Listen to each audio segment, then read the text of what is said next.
Hi guys, thanks for tuning in. Today, I find it really interesting because I want to discuss about the current warning or fear of the trend that everybody is starting to drink their urine. And the media and bloggers out there are really freaking out that, it's a worrying shift that others are drinking their urine for curative or health purposes, and they're putting all this scare that it does nothing for you and it's just a crazy trend, and have all these warnings. And there's really no merit to it because they haven't really done the studies on it to actually see that. And I don't think urine therapy is a trend. I don't think it's growing in popularity. Urine therapy has been around from the beginning of time.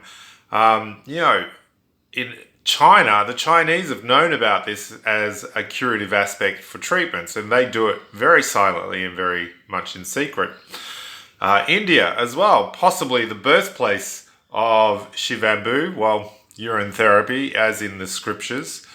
But our ancestors and our forthcoming people in the beginning of time used it. Medical doctors used it, or witch doctors, or whatever you want to call them, of that era, knew about the curative aspects of healing yourself with your own water. Now, why do people think it's a trend? It's not. I mean, if you told someone, hey, start drinking your pee tomorrow, it's fantastic, most people are just going to go, yeah, no thanks, and run off. A trend doesn't start like that. It's not like kale juice or celery juice or some latest fad of quinoa. Oh, it's good for you, so you must do it. No, I don't think it's a case of that at all. I think the fact that urine therapy is becoming more exposed is because we are now in a social media world. And those who are now doing this therapy are coming out and openly speaking about drinking urine for curative aspects and showing people what they've learned about themselves or what they healed or so forth. That's more of the trend than say its popularity is growing beyond whatever they want to say, because the popularity of urine is never going to be big. At the end of the day, it's not something like a fad. Most people that do urine therapy come across it when they're at their last resort, or they've tried every medical medication, they've been to the doctors without avail, and had their last with desperate stages, and heard about urine therapy and wanted to give it a go. So they haven't come to it just, oh yeah, that sounds cool, let's just drink our pee. They come to it because they're in a place where they're in desperate situations and they want survival. And they've heard about it through other people or through books or word of mouth. And then they've given it a go. And then they've tried it and it's worked for them. And then they've spoken about it.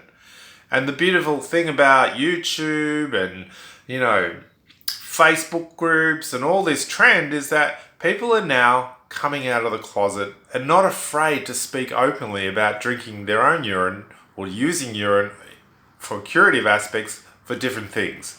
Asthma, eczema, cancer, the list goes on. But these papers and these other bloggers and all this are saying how terrible it is and how don't do it and how dangerous it is. On the flip side, there's hundreds of thousands of people who are doing it, who have used it, and it's worked. So who are you going to believe? Those who aren't doing their research, or those who are living by that experience and finding the benefits from that experience? That, to me, speaks more volume than anything else. So when I first started making a documentary on urine therapy, I wanted to put a face to the people. I wanted you to hear the voices, because back in the day, and this is not that long ago, there wasn't many. Back probably 8 years ago, there was only 3 to 5 videos on urine therapy on YouTube. And now there's hundreds. Thank you. Thanks everybody for sharing your knowledge. On Facebook now, there's people blogging and writing and sharing their information. And that, to me, says volumes. It says about, it's not growing in trend, it's just becoming more aware. because now the taboos are lifting off. And the more we talk about this subject, and the more you share your experiences and experimentations and results, the more exposure it gets, and the more people can see this may be an option for them. Now, urine therapy is a tricky thing because it doesn't always work on everybody at any particular same rate. It could take a long time or it could take a short time. Sometimes you need to add things as supplements and enhancers to get the best quality. Sometimes you need to remove yourself out of that sick mindset and away from an environment to see benefits. Health is not just black and white. There's other things. There's the doshas and the vedas and so forth that go with that. You know, when I visited one lady who was on urine therapy, she had all her plaster casts that she had her foot in on a wall. And it was like a trophy. But that's a reminder of sickness. And that reminder can put you in that sickness constantly. So how do you get out of a healthy, how do you get into a healthy mind if you're reminded by the illness constantly? So there are other things and elements that you need to do along with this therapy as well. There are others who have just drank it and found great results without that. But up here too, you've got to change that mindset too.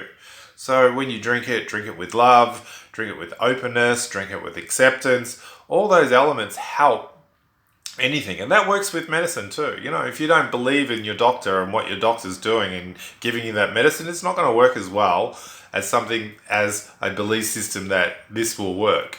You know, placebo effect on medication has been shown to have a great advantage to things, but not always proof. You know, not always 100%. There's no 100% at anything in life. There's no guarantees with anything in life. So I think just keep talking about it. You know, just keep exposing it. Get into the newspaper. Tell your stories. Share your stories. And then the taboo will fade away. And people will understand, here's another option when all else fails. Do your research. Consider it. Think about it. And then maybe it might just be the thing for you. All right. Well, thanks for tuning in. I'm heading out. And I'll do some more blogs later. Cheers.